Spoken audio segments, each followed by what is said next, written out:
Hello, so let's try this Dubai Chewy Cookie. Na-try ko ng duwa, pero may duwa pa nga bilin. So, pakita ko sa inyo. Amunin sa ang iyang tsura. 4 pieces siya guys, sa isa ka box. Tapos, like 380.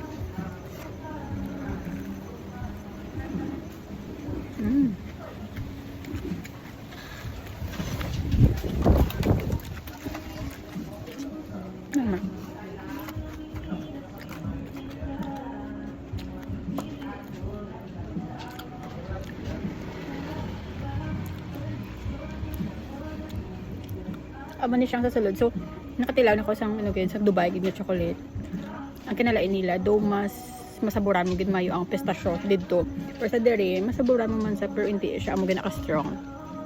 Tapos namian ko siya kay balance ang cocoa powder sa pistachio, pero mas namit pagita ni kung mas damo pistachio, pero so far namit. Kagapo naka testing ko, but ako gamay lang active. Super ano ra guys, super nang ganit, tapos ng Dokagami. So this one is very chewy, very nice. Namit.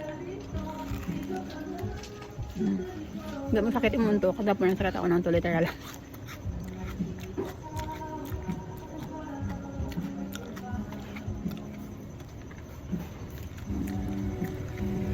So this one, kung isaya lang, mga 85 pesos, kahit 380 sa ang apat. So okay naman sa 85 pesos. Mabakakas ang chocolate, diba? Mga imported. So, okay naman siya. Right.